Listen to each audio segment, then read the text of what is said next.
Hello guys, हम लोग start करने जा रहे हैं डायरेक्टिंग की केस बेस्ड शीट। तो गाइस, डायरेक्टिंग की जब हम बात करते हैं तो पहले एक बार फटाफट देख लेते हैं कि इस पूरे के पूरे चैप्टर में है क्या क्या चीजें। तो गाइस, मैं आपको डायरेक्टिंग का फटाफट बता देता हूं कि है क्या क्या। सबसे पहले गाइस, हम डायरेक्टिंग का मीनिंग देखते हैं इस चैप्टर में, उसकी इंपॉर्टेंस और उसके एलिमेंट्स। आ रहा समझे? हम देखते हैं कि डायरेक्टिंग का मतलब क्या है, फिर डायरेक्टिंग इंपॉर्टेंट क्यों है, एंड देन इसमें एलिमेंट क्या क्या आते हैं। एलिमेंट कैसे? जैसे मोटिवेशन, जैसे लीडरशिप, जैसे कम्युनिकेशन, राइट। उसके बाद गाइस, हम स्टार्ट करते हैं एक एक एलिमेंट पे रिसर्च। जैसे मोटिवेशन है इसमें, जिसके अंदर मीनिंग के बाद में मैस्लो की थियरी है, उसके अजम्पशन है, एंड फाइनली इंसेंटिव क्या होते हैं, फाइनेंशियल और नॉन फाइनेंशियल, राइट।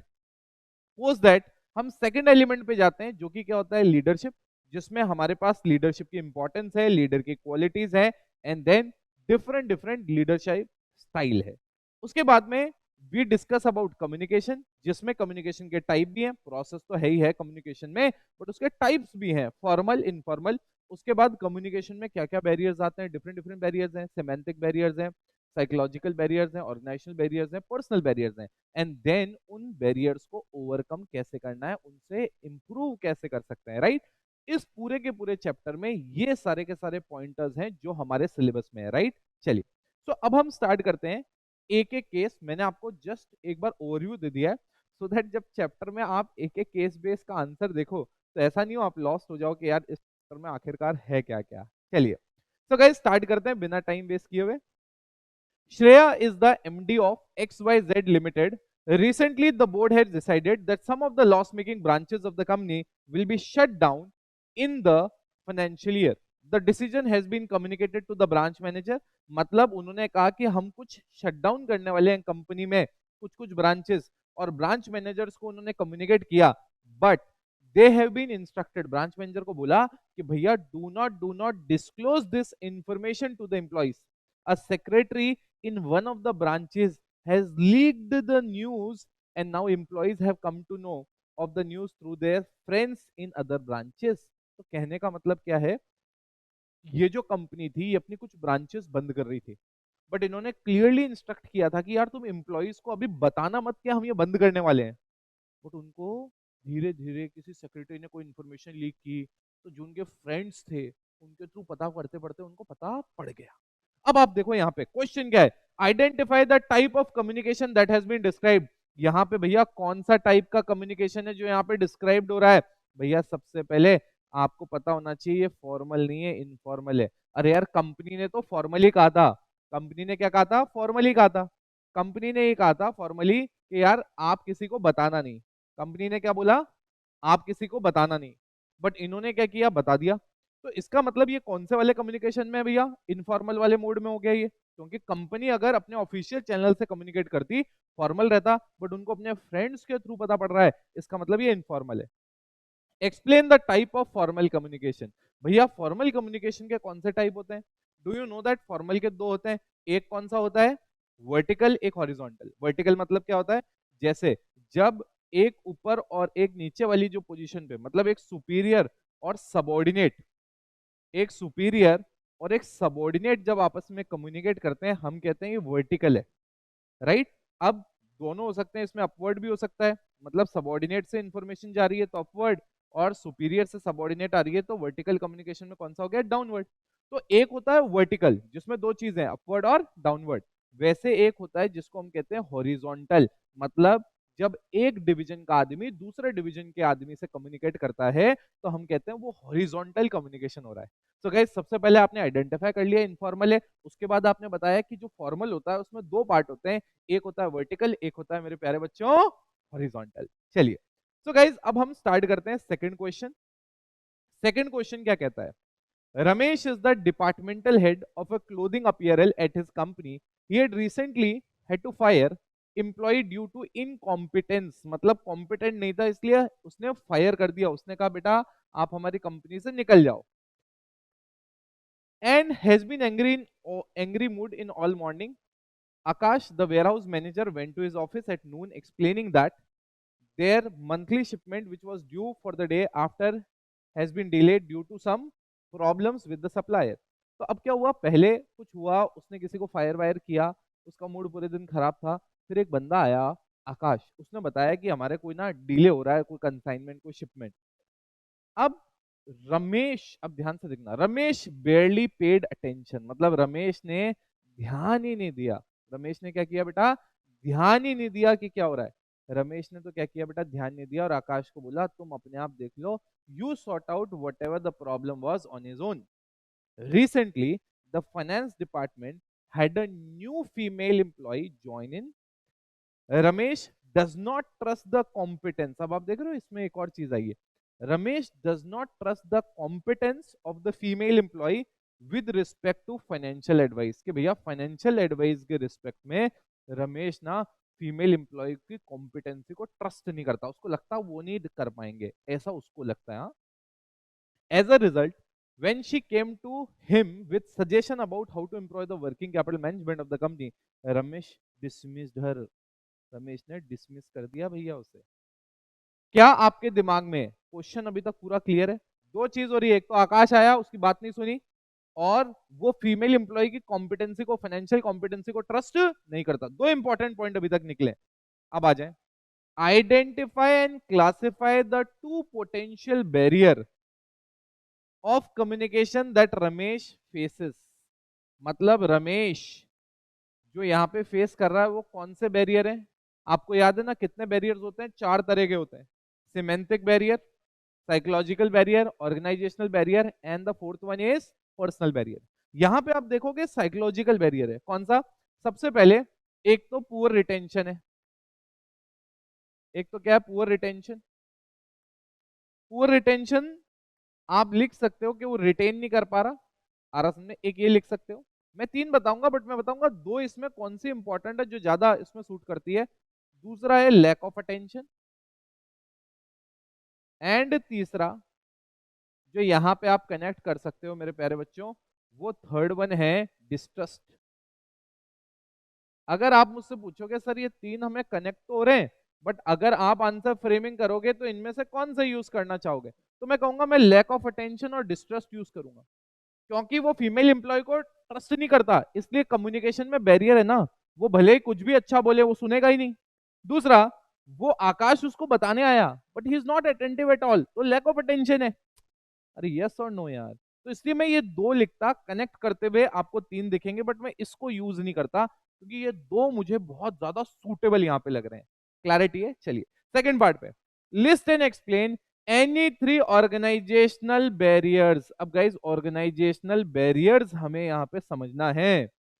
अब ऑर्गेनाइजेशनल बैरियर्स याद है आपको क्या होता है? मतलब ऑर्गेनाइजेशन में क्या गड़बड़ है, ऑर्गेनाइजेशन में कौन से ऐसा पार्ट है जिसकी वजह से कम्युनिकेशन प्रॉपर नहीं हो पा रहा।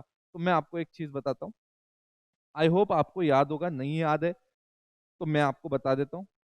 मैंने आपको इस चैप्टर में कोड करवाया था, इफ यू रिमेम्बर राइट। मैं कोड वापस एक बार रिवाइज कर रहा हूँ ताकि हमारे को पता पड़ जाए कि यार वो ऑर्गेनाइजेशनल बैरियर्स में कहाँ पे क्या आएगा।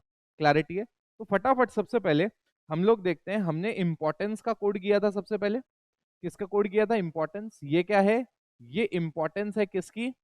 ये इंपॉर्टेंस है डायरेक्टिंग की। ध्यान से देखना, पहला इंपॉर्टेंस किसका है? डायरेक्टिंग का। उसके बाद में ये जो इंपॉर्टेंस है ये लीडरशिप की है। ये इंपॉर्टेंस किसकी है? लीडरशिप की।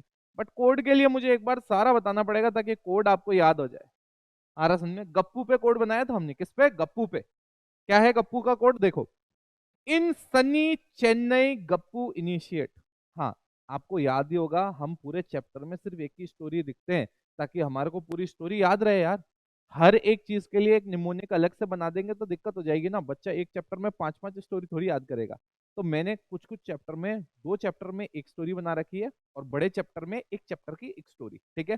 अब यहाँ पे देखो क्या है, इन सन्नी चेन्नई गप्पू इनिशिएट। अब पहला पहला वर्ड लेते हैं अपन, ISCGI। इंपॉर्टेंस क्या है वो बाद में देखेंगे, बट हम तो अभी कोड देख रहे हैं ताकि बैरियर तक पहुंच जाए। In Sunny Chennai Gappu initiate the interesting project. मतलब सनी मतलब सूरज वूरज आ रहा था, सनी मॉर्निंग, सनी आफ्टरनून होगा चेन्नई में, और वहां पे गप्पू करके एक व्यक्ति है, उसने इनिशिएट किया कौन सा? एक इंटरेस्टिंग प्रोजेक्ट। और इंटरेस्टिंग प्रोजेक्ट क्या था? Researching history. हिस्ट्री में हम लोग रिसर्च करेंगे। अब बोले क्या रिसर्च करोगे हिस्ट्री में आप? तो बोले यार हम ना हिस्ट्री में रिसर्च करेंगे। क्या रिसर्च करेंगे? हिस्ट्री में रिसर्च करेंगे। अब आप देखो ये जितनी रिसर्च है हिस्ट्री की, वो सारी की सारी बैरियर्स है। क्या है? सारे के सारे बैरियर्स। शुरुआत वाले दो क्या थे? In Sunny Chennai Gappu initiate the interesting project researching history. पहला पहला जो वर्ड है उसका कोड है। आरस में जब इंपॉर्टेंस पढ़ेंगे लीडरशिप की, इंपॉर्टेंस पढ़ेंगे डायरेक्टिंग की, तब उसको भी डिकोड कर लेंगे। अब ये जो आगे है जो रिसर्च कर रहा है वो सारे के सारे बैरियर्स हैं। पहले है सिमेंटिक बैरियर्स।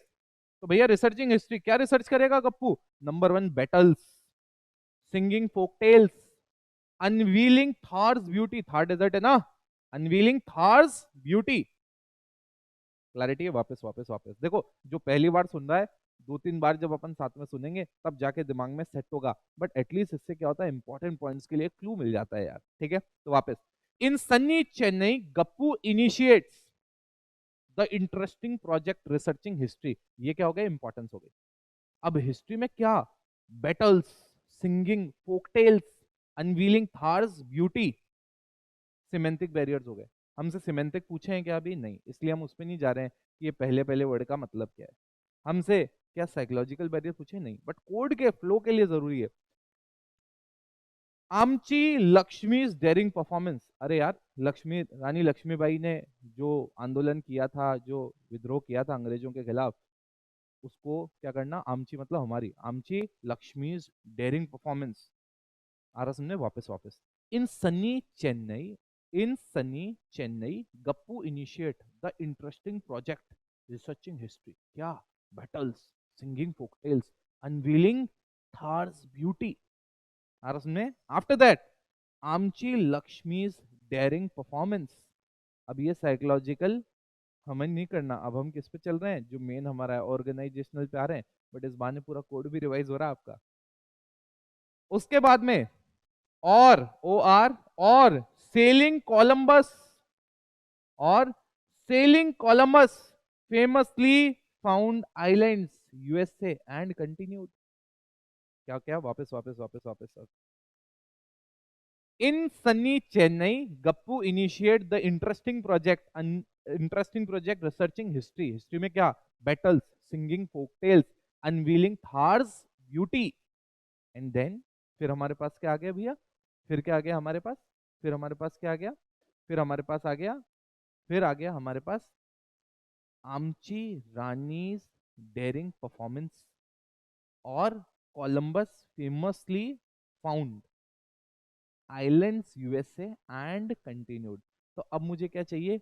और सेलिंग कोलंबस फाउंड। तो अब पहले पहले वर्ड का ले लेते हैं ओ। सबसे पहले अगर ऑर्गेनाइजेशन में कोई बैरियर होता है तो वो क्या होता है बैरियर, वो हम लोग देखते हैं।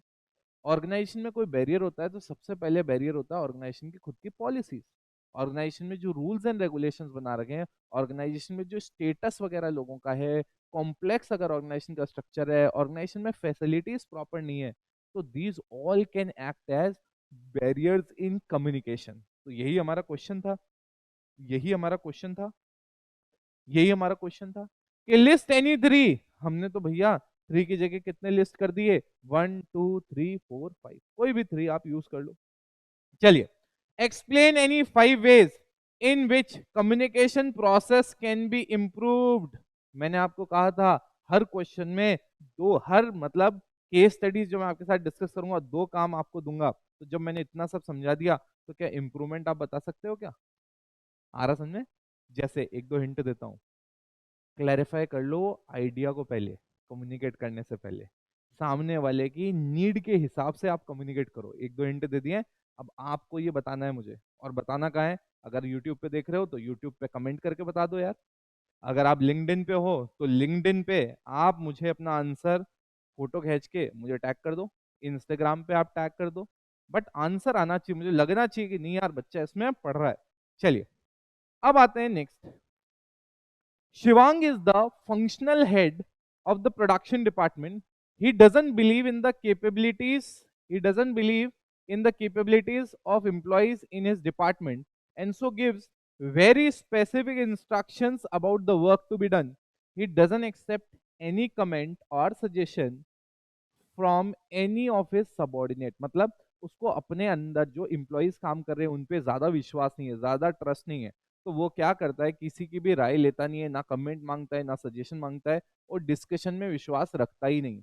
ही feels he knows the best. To reward them he takes the best performer to the monthly dinner. Employee who fail to meet the performance standard lose the privilege of overtime pay, और जो अच्छा काम नहीं करता उसको वो overtime payment भी नहीं देता। चलिए, what is the Ramesh leadership style यार? रमेश की लीडरशिप स्टाइल क्या है? रमेश की लीडरशिप स्टाइल है ऑटोक्रेटिक, खुद की चलाना। कैरेक्टरिस्टिक्स क्या होते हैं इसके? अपनी खुद के मन के हिसाब से करो, ना किसी का डिस्कशन लेना है करना है, ना किसी से कोई कमेंट लेना है, ना कोई सजेशन लेना है। क्लैरिटी है?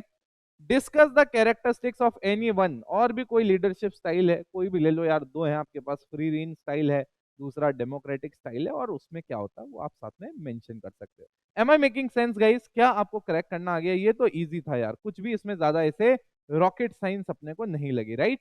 चलिए, अब हम आते हैं फोर्थ वाले पार्ट पे। फोर्थ क्वेश्चन क्या कहता है? फोर्थ क्वेश्चन ये कहता है, Arya is the finance head in an organisation. She has been in the position for almost 7 year. इस पोजीशन पे वो कितने साल थी? 7 साल। And is greatly admired by the employees. Under her leadership the department has made great strides in achieving cost control effectively using their resources. She is on great terms with all the subordinates and encourages them to overcome to come to her when they face problem. मतलब कह रही है भैया सबके साथ बढ़िया है, कोई कहती है किसी को प्रॉब्लम है तो हमारे पास आ जाओ। Under her regime Arya switched their complete accounting software to keep up with the external environment. She smoothen the transition process by making her subordinate realize this will help them sharpen their skills and improve their job prospects. Now next, identify 3 points of importance of leadership. याद करो, अभी अभी हमने देखा, अगर हमें importance देखनी है, अगर हमें लीडरशिप की इंपॉर्टेंस की बात करनी है, तो याद है ना क्या था हमारा कोड? क्या था हमारा code? In Sunny Chennai Gappu initiate the interesting project. कौन सा? Researching history. तो पहले वाले क्या है? 5 डायरेक्टिंग इंपॉर्टेंस। अब आते हैं उसके नीचे वाले, क्या कहते हैं ये? द इंटरेस्टिंग प्रोजेक्ट का टी। अरे यार, अगर आप लीडरशिप आपकी ऑर्गेनाइजेशन में है तो it can help the people, मतलब you can help the people to train. उनकी ट्रेनिंग बढ़िया से करवा सकते हो, आप उनके डिसीजन को, बिहेवियर को इन्फ्लुएंस कर सकते हो। You can maintain a very good personal relation with the people. And more over, आप अगर ऑर्गेनाइजेशन में कोई बदलाव लेके आना चाहते हो, तो जब आपके सारे के सारे फॉलोवर्स होंगे तभी वो रिक्वायर्ड चेंजेस को एक्सेप्ट करेंगे। एंड अगर आपकी ऑर्गेनाइजेशन में कोई लड़ाई झगड़ा हो जाए तो आप बीइंग अ लीडर उसको हैंडल कर सकते हो। तो ऑर्गेनाइजेशन में लीडरशिप की क्यों जरूरत होती है? बिकॉज ये 5 इंपॉर्टेंट पॉइंट्स हैं। अब again, you can not right anything in the answer, पहले आपको चेक करना पड़ेगा। अब ये बोल रहा है कि ऊपर वाले केस के हिसाब से आप 3 इंपॉर्टेंस बताओ। अब आप मुझे बताओ, ये जो 5 इंपॉर्टेंस है, क्या यहाँ पे कोई कॉन्फ्लिक्ट वाली सिचुएशन हुई क्या? नहीं, तो इसका मतलब ये इंपॉर्टेंस आप कोट नहीं कर सकते। नंबर 1, सबसे बेस्ट अगर आप देखोगे तो सबसे ज्यादा बेस्ट तो आपको इन्फ्लुएंस, चेंजेस, ये दो लगेंगे। क्योंकि सॉफ्टवेयर सिस्टम वगैरह चेंज हुआ तो लीडर ने इन्फ्लुएंस किया कि यार ये तुम्हारे फायदे की चीजें, तुम्हारा जॉब प्रोस्पेक्ट बढ़ेगा। तो भैया ये दो हैं। एंड देन थर्ड जो सबसे इंपॉर्टेंट है वो है पर्सनल रिलेशन।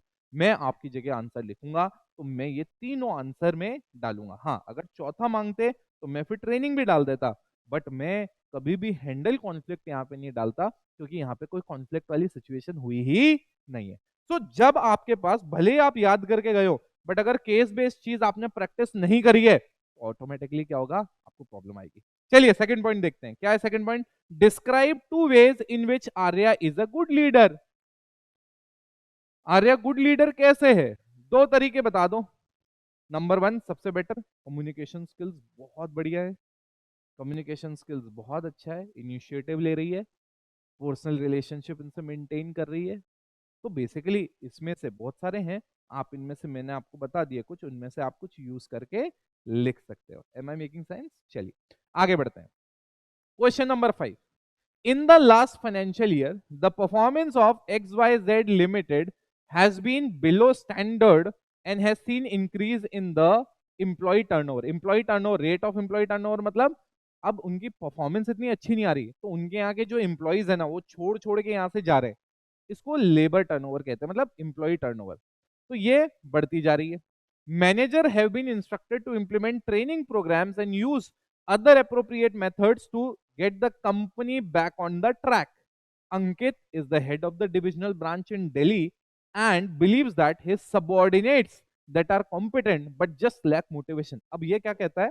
ये कहता है कि भाई मेरे एम्प्लॉइज सब बढ़िया है बट उनके पास कोई मोटिवेशन नहीं है। याद है मोटिवेशन नाम से टॉपिक था, मोटिवेशन का एक प्रोसेस था। आपको पता होगा मोटिवेशन जब हम बात करते हैं तो मैस्लो की थियरी आती है जिसके अजम्पशन है, ये सारे के सारे याद होगा आपको, राइट? आपके दिमाग में सेट होगा। अब ये कह रहा है कि कैसे दे मोटिवेशन, इंसेंटिव दो यार। अब देखो ये भी यही करेगा। Thus he has to implement a sales incentive scheme to give 10% bonus. Incentive दो तरह के होते हैं, फाइनेंशियल, नॉन फाइनेंशियल। ये बोनस कौन सा है? Financial incentive to all sale employee if the sale of the quarter picks up to a certain standard. He has identified employees with positive performance appraisal and decided to entrust them with more responsibility by assigning them more challenging task। कि भैया हम जो task देंगे challenge भी उनमें अच्छा होगा। चलिए, he has promised all senior managers 5% share in profit, मतलब प्रॉफिट शेयरिंग। अरे यार चैलेंजिंग टास्क मतलब जॉब को एनरिच किया, मतलब जॉब एनरिचमेंट, ये नॉन फाइनेंशियल में आ गया, बट वापस प्रॉफिट शेयरिंग फाइनेंशियल में आ गया। Now beyond gets set standard and he has also asked functional departments to identify their best performing employee, personally hand them with excellence certificates। इसका मतलब recognise rewards and recognition. तो employ recognised होगा तो उसको और motivation feel होगा। तो अब अगेन क्वेश्चन देख लेते हैं हम। Identify and explain the financial and non financial incentive being used by Ankit. Financial में दो, bonus and profit sharing. Non financial में दो, job enrichment and recognisation and reward.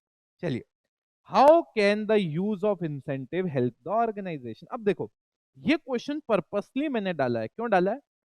अगर आप देखोगे तो यहाँ पे सिंपल सा फंडा है, यहाँ पे कोई डायरेक्ट क्वेश्चन नहीं है। जैसे आप देखोगे कोई इंपॉर्टेंस ऑफ डायरेक्टिंग नहीं है, इंपॉर्टेंस ऑफ लीडरशिप नहीं है, बट यहाँ पे आपको बस ये पूछा है कि इंसेंटिव कैसे ऑर्गेनाइजेशन को हेल्प करता है। तो गाइज ऐसा कोई पॉइंटर तो नहीं है, बट आप भी जानते हो अगर इंसेंटिव होगा तो आदमी को एक मोटिवेटर मिलेगा। मोटिवेटर मिलेगा तो वो काम बेटर तरीके से कर पाएगा, ऑर्गेनाइजेशन गोल्स वगैरह अचीव होंगे। So you have to connect this is indirect question जहां पे आपको आपकी अंडरस्टैंडिंग के बेसिस पे आंसर लिखना है, बट डेफिनेटली ऑर्गेनाइजेशन गोल इसका पार्ट बनेगा। मोटिवेटर के बारे में आप इसमें बताओगे, क्लैरिटी है? हाँ, अगर मैं आपको इनडायरेक्ट एक टिप देना चाहूं तो मैं ये कहूंगा, आप जब भी कोई बिलो मतलब एक एक एक ऊपर वाले ट्री के अंदर कोई टॉपिक है, जैसे सबके सब डायरेक्टिंग के अंडर है, तो अगर आपको पॉइंट्स ढूंढने में दिक्कत हो तो डायरेक्टिंग की इंपॉर्टेंस देख लो, उसमें से कौन कौन से मोटिवेशन के साथ थोड़े कनेक्ट हो सकते हैं, वो सारे के सारे आप यहाँ पे क्या कर सकते हो, यूज कर सकते हो। क्लैरिटी है? चलिए, मैंने कहा अब मूव करते हैं हम क्वेश्चन नंबर 6 पे। क्वेश्चन नंबर 6 क्या कहता है? कुशल is in the middle of explaining the motivation process to his student. He is explaining the theory of motivation that says human needs follow a hierarchy। human needs क्या है? एक hierarchy follow करते हैं। बहुत सही बात है। Which motivational theory Kaushal is talking about? Talking about Maslow's theory। Maslow's need hierarchy theory। कितने स्टेप होते हैं उसमें? 5। Number 1 basic physiological need, safety security needs, then belongingness, then esteem, then self actualization needs। क्या ये पांचों दिमाग में set हैं? चलिए, अब जैसा मैंने कहा था दो चीज हमेशा देता हूं, अजम्पशंस। इस थ्योरी पे अजम्पशंस क्या है, थोड़ा थोड़ा हिंट दे दूं। इसमें एक बार नीड सेटिस्फाई हो गई तो वो वापस मोटिवेट नहीं करती है। सारी की सारी नीड हायरार्की में एक सेटिस्फाई होती है, तब आप नेक्स्ट नीड पे क्या करते हो, मूव करते हो। क्लैरिटी है? तो गाइस ये क्वेश्चन भी हमने कर लिया। चलिए, next is Pankaj is the branch manager of a firm। Pankaj is the branch manager of the firm। He is responsible for managing 38 employees under him। Following is the composition। ये composition है, मतलब श्रेया है, रवि है, उसके बाद में आप देखो क्या है, श्रेया है, रवि है, उसके बाद में आप देखोगे तो हमारे पास और कौन है, हितेश है। अब इस क्वेश्चन की एक चीज बताता हूं मैं आपको। अब when you will see a question like this, sometimes you get confuse के क्वेश्चन के डेटा को हम यूज कहां करें। तो मैं आपको बताऊं, सबसे पहले आप एंड में देख लो, यहाँ पे आपसे पूछा क्या गया है, सिर्फ ये पूछा गया है कि इंपॉर्टेंस ऑफ डायरेक्टिंग क्या है। हाँ, जरूरी नहीं है इंपॉर्टेंस ऑफ डायरेक्टिंग के आपको सारे के सारे एग्जाम्पल यहाँ मिले, क्योंकि यहाँ पे तो सारा का सारा डेटा दे ही नहीं रखा। तो इसका मतलब आपको यहाँ पे इंपॉर्टेंस बतानी है। ऊपर वाला केस पूरा का पूरा शायद यूज में ना है। सर आगे भी एग्जाम्पल लिखा है, तो यहाँ पे नहीं लिखा है ना from the above case only. आ रहा सुनने, from the above case only नहीं लिखा है। चलिए, अब हमारे पास तो डायरेक्टिंग का कोड है ना यार, हमारे पास तो डायरेक्टिंग की इंपॉर्टेंस का कोड है। क्या है यहाँ पे, इन सनी चेन्नई गप्पू इनिशिएट्स, ये है डायरेक्टिंग का कोड।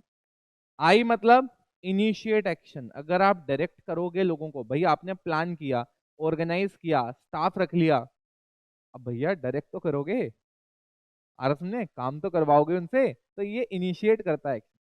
अगर आप प्रॉपर लीडरशिप है, प्रॉपर कम्युनिकेशन है, उनको मोटिवेशन पहुंच रहा है, तो ऑर्गेनाइजेशन में एक स्टेबिलिटी और बैलेंस रहता है। कोई चेंजेस ऑर्गेनाइजेशन में लेके आने हैं तो it becomes very much possible because of directing. Next is guide, सबको गाइड करता है कि तुम्हें करना क्या है। देन इंटीग्रेट, सब लोगों के एफर्ट्स को इंटीग्रेट करता है सो दैट ऑर्गेनाइजेशन के गोल्स क्या हो पाए, अचीव हो पाए। सो गाइज, मैंने आपको पूरा का पूरा गाइड किया, इसमें क्या क्या था। एक और चीज हमने ऑलरेडी ये भी देख लिया, कौन सा, हमने लीडरशिप की इंपॉर्टेंस भी देख ली थी, हम बैरियर्स जितने यूज में आए वो देख लिए। बट हाँ, मैंने आपको कोड पूरा का पूरा बता दिया था, कोड पूरा का पूरा बता दिया था इन सब को लेके। बट यस, जितने मेरे इनको सॉल्व करने में, जितने मेरे केस स्टडीज को डायरेक्टली सॉल्व करने में काम आए थे, वो एक एक हम लोगों ने क्या किया बेटा, डिस्कस कर लिया। अब एक इंपॉर्टेंट चीज, हमेशा एक हैबिट बनानी है, जब भी आप केस बेस्ड शीट स्टार्ट करो, पहले आपको पूरा टॉपिक रिवाइज करना है यार। ऐसा नहीं होना चाहिए कि आप क्लास में बैठ रहे हो, मैं एक एक क्वेश्चन डिस्कस कर रहा हूँ और आपको चैप्टर का कोई टॉपिक याद नहीं आ रहा है। हाँ, मैं जरूर आपको एक ओवरव्यू लिख के देता हूँ कि इस चैप्टर में क्या क्या है, बट वो सिर्फ मैं मेरी सेटिस्फैक्शन के लिए दे रहा हूँ। आपको हमेशा ये एक पॉइंट ऑफ डिसिप्लिन बनाना है, before attending the session you should revise the chapter. Am I making sense? Because I am only telling you how to crack the case studies exam में, क्योंकि मार्क्स बच्चा यहीं पे लूज करता है। Okay guys, तो आई होप आपको एक एक क्वेश्चन जो हमने डिस्कस किया वो पूरा का पूरा क्लियर होगा। अगले सेशन में मिलेंगे, till then take care, bye bye.